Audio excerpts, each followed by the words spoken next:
My life was normal, I said, voice echoing in the cold bedroom. Now it's gone.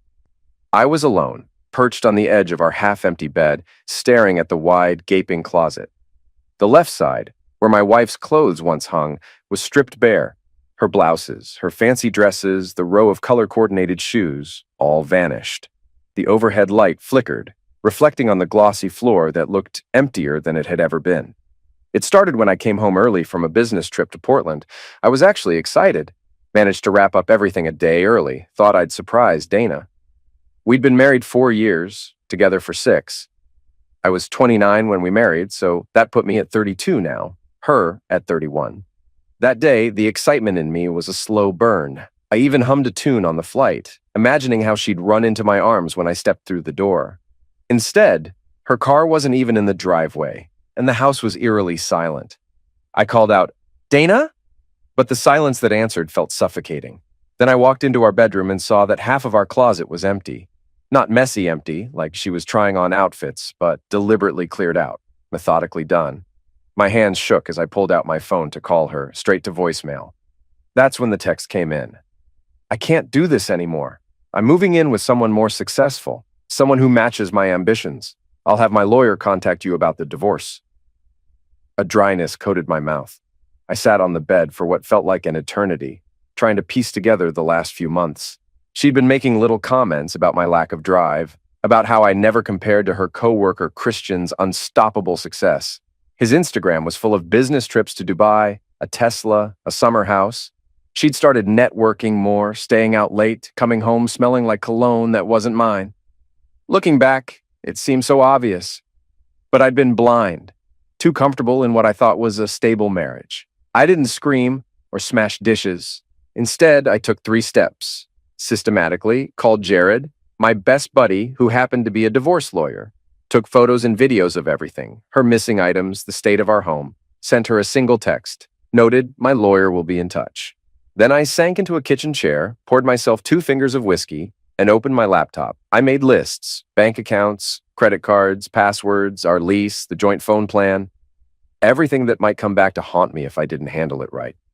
I was a swirl of emotions, but oddly calm. The only phone calls I ignored were from her mother, who rang around 8 p.m., and from her sister, Kira, who texted, "What's going on?"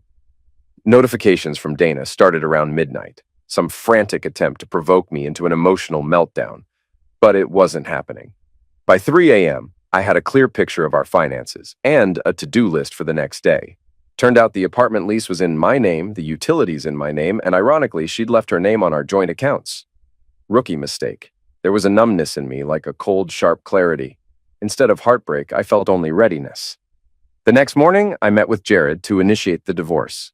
I changed the Netflix password, ordered a new keypad for the front door, and packed up a few photos of us that were left on shelves.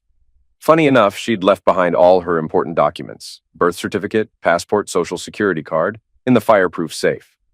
She probably forgot in her rush to chase success. I knew that was going to be an interesting card to play. Despite her frantic calls, I didn't feel devastation. Maybe it was shock, or maybe something darker was growing inside me. I was just ready. By the next afternoon, Jared and I were discussing the next steps in his downtown office. A sunbeam cut across his mahogany desk as we pored over documents. That's when my phone buzzed with an incoming call from Kira, Dana's sister. Jared suggested I put it on speaker. "Jeremy?" Kira's voice trembled. "I'm so sorry. I should have warned you. She's done this before." I sat upright, exchanging a glance with Jared. "What do you mean?" I said.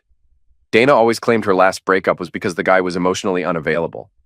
"That's not true," Kira said. "He was a normal guy. She just ditched him when she met someone she thought had better prospects. Turned out that guy was all debt and leased cars. It only lasted 3 months." I closed my eyes. So this was a pattern. Trading up, chasing illusions. Jared kept scribbling notes, nodding as if to say, "This fits our case perfectly." Just then, my phone beeped with new messages from Dana. She whined about needing her birth certificate for a new job, about being legally entitled to her passport. She even wrote, "Christian says you're obligated to give me my property immediately." Jared just smirked. "She abandoned the marital residence," Jared said quietly. "She's not entitled to a casual handover. We can do it formally through lawyers or a supervised exchange. Meanwhile, keep that phone on silent and archive everything." I gave him a tight nod, feeling a flicker of satisfaction. She'd triggered a war she was unprepared for. That same day, Dana's mom managed to get me on the phone. She spent 20 minutes apologizing, apparently mortified by Dana's behavior. This started in high school, her mom sighed. She kept upgrading friends based on money.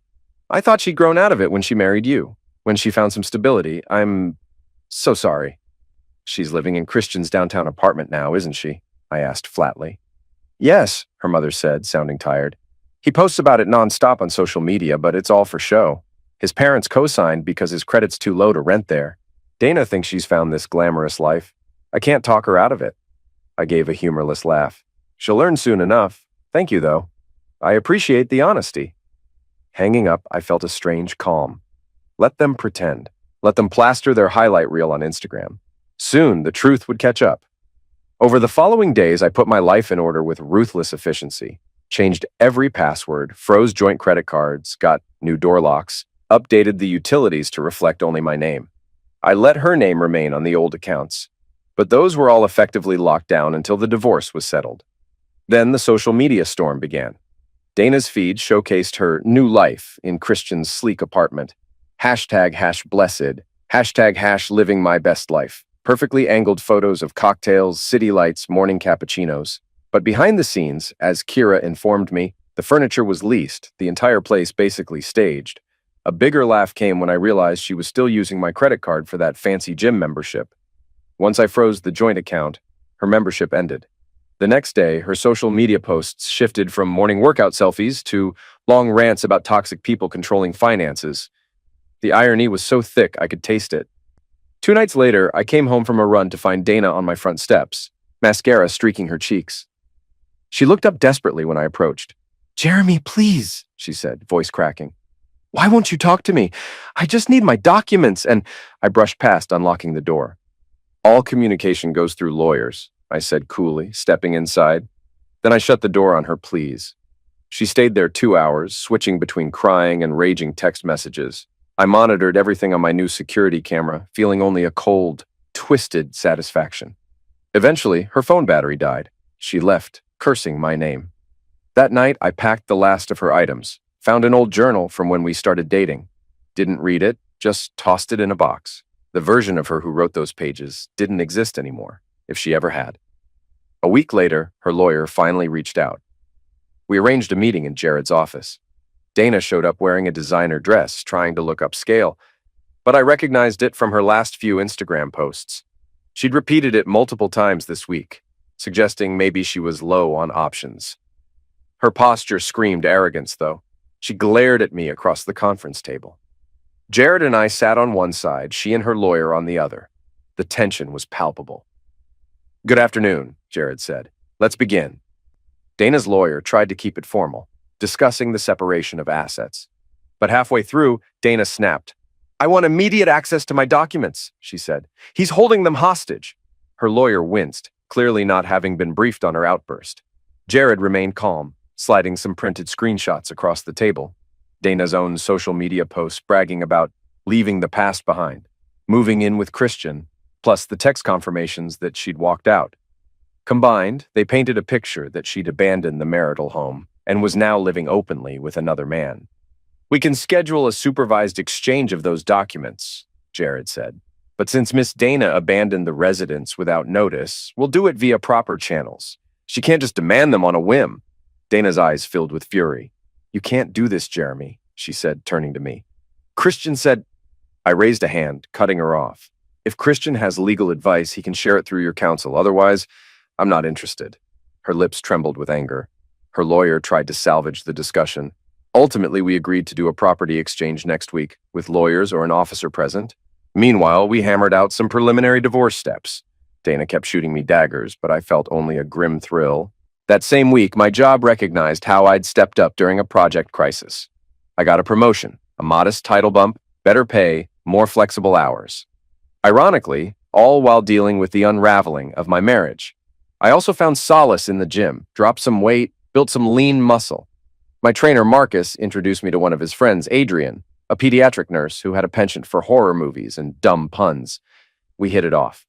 I wasn't looking for anything serious, but we found ourselves talking, laughing, bonding over small joys.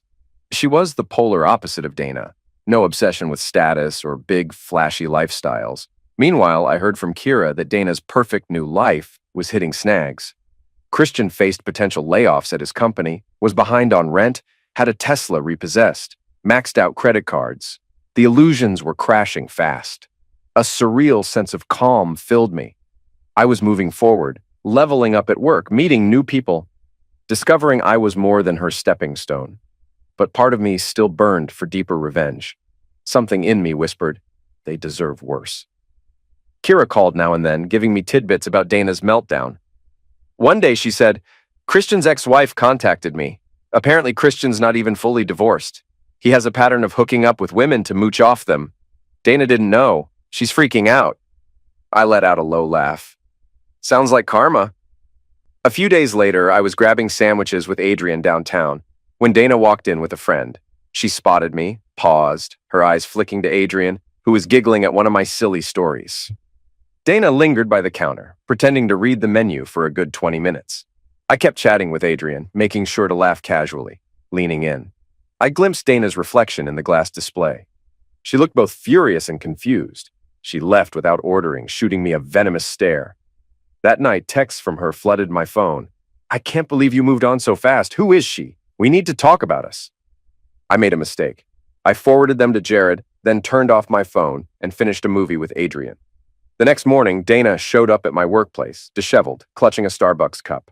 Security stopped her from coming upstairs. She waited in the lobby for hours. I took a back exit to lunch, ignoring her presence.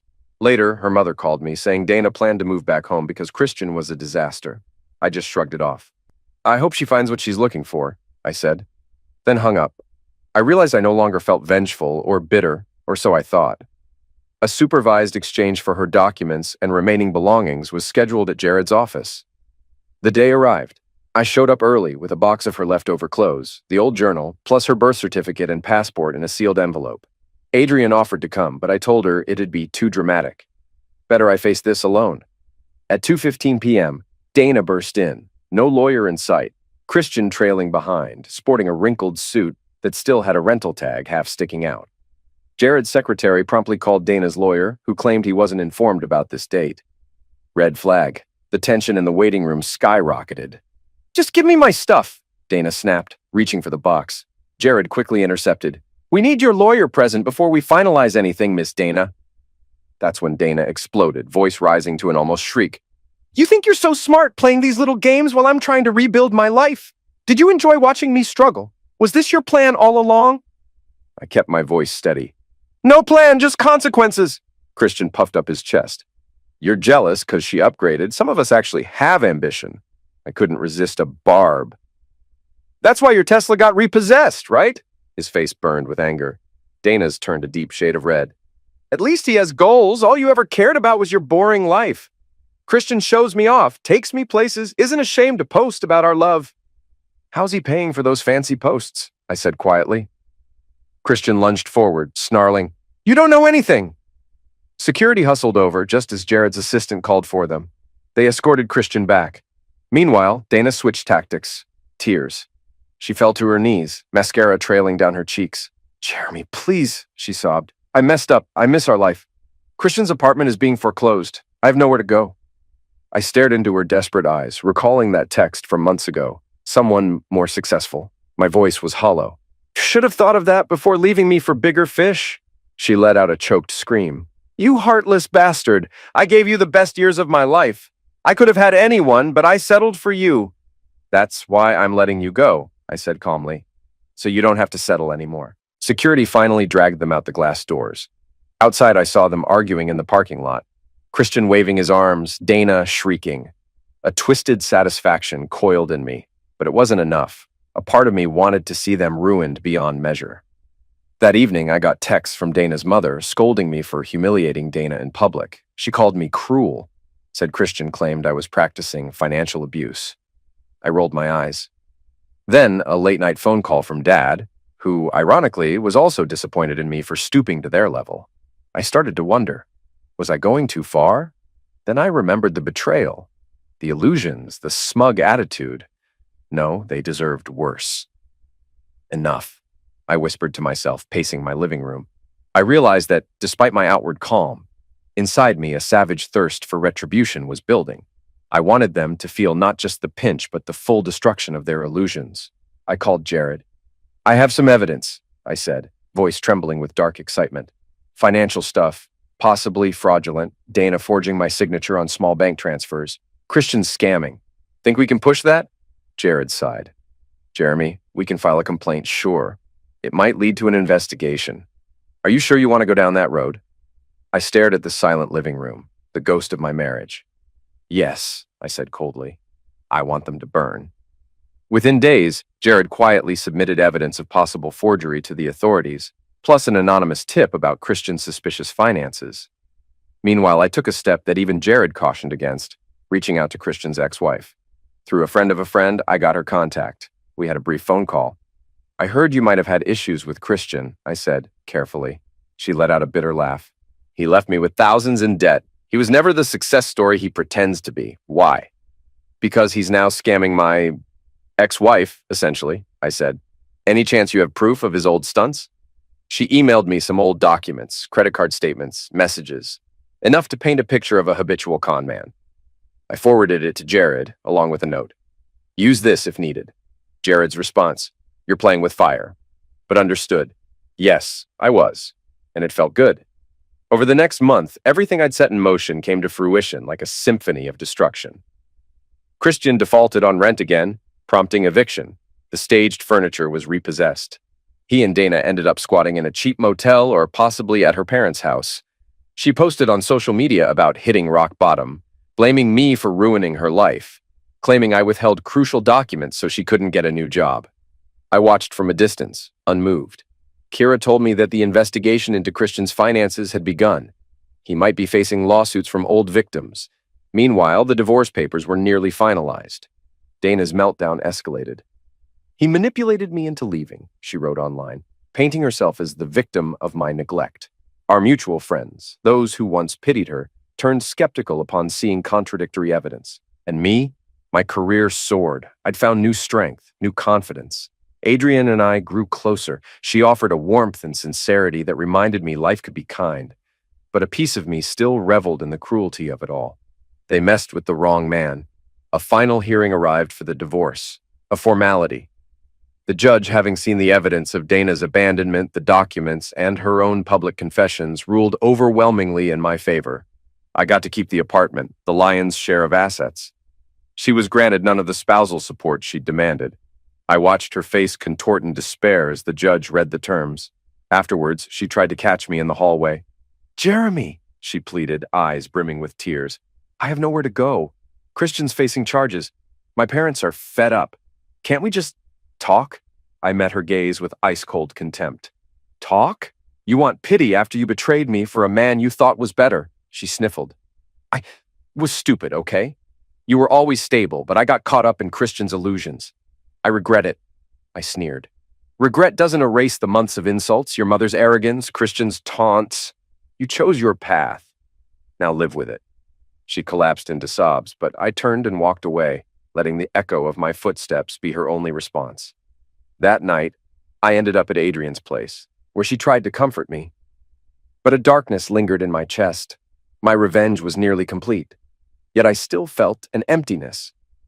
Was this who I was now? A man who'd become a villain? Yes, because it was necessary. You might wonder where my brother comes into this. He had no role until, well, I discovered a deeper betrayal. Right after the divorce was finalized, I found out from a cousin that Dana had once confided in my own younger brother, Ryan, about her dissatisfaction with me. She'd met up with him for coffee several times, complaining that I was too average, lacking ambition. Allegedly, Ryan had encouraged her to find someone else, to aim higher. He was a borderline hustler type, always chasing schemes. That revelation snapped something in me. They'd plotted behind my back, my brother feeding her the confidence to leave me. He was part of the reason she found Christian so appealing. The rage flared again, scorching my insides. This betrayal spanned more than just my wife. My own flesh and blood had joined in the sabotage. I confronted Ryan. Is this true? I said, cornering him outside a bar one night. The neon lights cast a harsh glow on his startled face. He shrugged. So what if it is? Dude, you were content being some middle management guy. Dana's eyes were always on bigger fish. I just told her not to waste time if she wasn't happy. I clenched my fists. You stabbed me in the back, you scum. He laughed, a mocking sound. Don't be so dramatic. She was never fully satisfied. You'd have crashed and burned eventually. Without another word, I grabbed him by the collar and slammed him against the brick wall. My vision blurred with fury. You worthless traitor, I spat. You destroyed my marriage. You turned her away from me. He struggled, eyes wide. Get off me, psycho! He tried swinging a punch, but I blocked it. I pinned him, breathing ragged. You'll regret this, I said quietly. Just wait. Then I shoved him aside and stormed away, adrenaline pounding. The old me might have brushed it off, but I was no longer that man. Now I was the villain, and I had one more target, Ryan. Ryan owned a small consulting firm, which, from rumors, was mostly shady deals, questionable taxes, and borderline scams. Fueled by my thirst for vengeance, I started collecting info. I found old text messages from him to Dana, encouraging her to chase real success. I also discovered Ryan's corporate registration was messy. He'd once used my name to co-sign a business loan, forging my signature. I'd been unaware. Now that I had the forgery documents from my fiasco with Dana, my detective sense spiked. I had enough to bury him if I linked the evidence properly. So I did. I tiptoed around, calling old acquaintances, rummaging through old emails. Sure enough, I uncovered digital footprints proving he'd forged my signature to secure a small business loan. This was felony territory. I copied the files onto a USB drive, weighed my next step. If I reported him, it would lead to criminal charges. He was still my brother, but he was also a traitor who helped push my wife away. One night he texted me. We need to talk. Let's not be enemies. I can help you if you let this go. I replied, your help? I'd rather watch you burn. He tried calling, but I rejected it. The next day, I handed everything to Jared, who passed it to a contact in law enforcement. Even Jared seemed uneasy. Jeremy, this is intense. Are you sure? I stared at the blank wall of Jared's office. I am. He deserves it. Ryan must have gotten wind that something was happening. He showed up at my apartment, pounding on the door. I opened it a crack. Go away, I said. He shoved the door wide, stepping inside. I know what you're doing, he growled. You reported me, didn't you, over some forged signatures from years ago? I folded my arms, letting the door swing shut. You should have thought about that before messing with me. He balled his fists. You're a lunatic. You're going to destroy my life, my livelihood. A twisted smile crossed my face. Like you destroyed my marriage? Like you quietly encouraged Dana to leave me for a fraud? He lunged, and I was ready. Our fists collided in a flurry of rage. We tumbled over the couch, smashing into the coffee table. My knuckles cracked against his jaw. He landed a punch on my ribs. But I was fueled by months of anger. I overpowered him, pinned him to the floor. You're done, I hissed, eyes wild. I have the documents. I told the authorities. By next month, you'll be lucky to avoid prison. He spat blood. You can't do this. We're family. I released him, stepping back, chest heaving. Family? That died when you betrayed me. Ryan lay there, panting, eyes wide with the realization that I truly was going to ruin him. I walked to the door and opened it. Get out, I said. He staggered up, coughing, looking at me like I was a monster. Perhaps I was. With a last broken glare, he limped away into the night. My hand throbbed from the impact, but I felt no remorse. I was past that. True to my plan, Ryan's shady empire fell. The law pinned him for forgery, plus other financial irregularities. He lost major clients, faced potential criminal charges. Our parents, shockingly, sided with him at first, but as evidence leaked, they realized the depth of his dishonesty. My father called me, voice shaky. Jeremy, this is your brother. Couldn't you have settled this privately?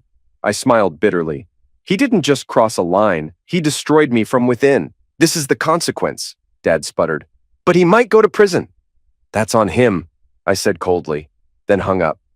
Once I might have felt guilt, but not anymore. I was the man they forced me to become. Kira texted me that Ryan was in meltdown mode, drowning in legal fees, no business left to salvage. She asked if I was happy. My reply, I'm not happy, but I'm satisfied. If you think my mother took this lying down, guess again. She was furious when she learned how I'd systematically destroyed Ryan. She stormed over to my place one Sunday afternoon, banging on the door. I opened it, arms folded. How dare you? She shouted, eyes blazing. Ryan is your brother. You ruined him! And that poor girl, Dana, she's homeless now. You're heartless!" I snorted. "Poor girl. The one who left me for a con artist? Spare me. As for Ryan, he forged my signature. That's a crime. You should be proud of him." Her hands shook. "You've become a monster, Jeremy." I bared my teeth in a grin. "Maybe. But I learned from the best, right? The entire family turned a blind eye when Dana humiliated me. Ryan encouraged it. Now they reap the whirlwind." She tried to slap me, but I caught her wrist midair. "Get out," I growled, my voice dangerously low, "before I decide to ruin anyone else who stands with him." She paled, eyes wide, then stumbled back, tears forming. I slammed the door in her face. My chest heaved, adrenaline coursing. A small part of me recognized this was extreme, but the bigger part relished it. Word spread that Ryan was indicted for forgery and fraud. Dana, who'd been couch surfing after Christian's meltdown, showed up at my door late one night. The security camera alert on my phone showed her standing there, drenched in rain. I walked out to the porch. She was shivering, hair plastered to her face. "Jeremy," she choked. "I've no one else to turn to. My mother won't let me stay. Christian's gone. Ryan's destroyed. I'm sorry. I regret everything. Please." I stared at her, a swirl of old memories flooding me. The day she said "I do," the laughter we once shared, but that was gone. She'd chosen betrayal, and I was no longer the man she married. "Please what?" I said icily. She sobbed. "Please let me in. I'll do anything. I realize now I was a fool. You're the best thing I had, and I threw it away. I just need a place to stay until I can get on my feet." Lightning flashed overhead, illuminating her desperate expression. My heart hammered, but my face remained cold. "Why would I help you?" I said softly.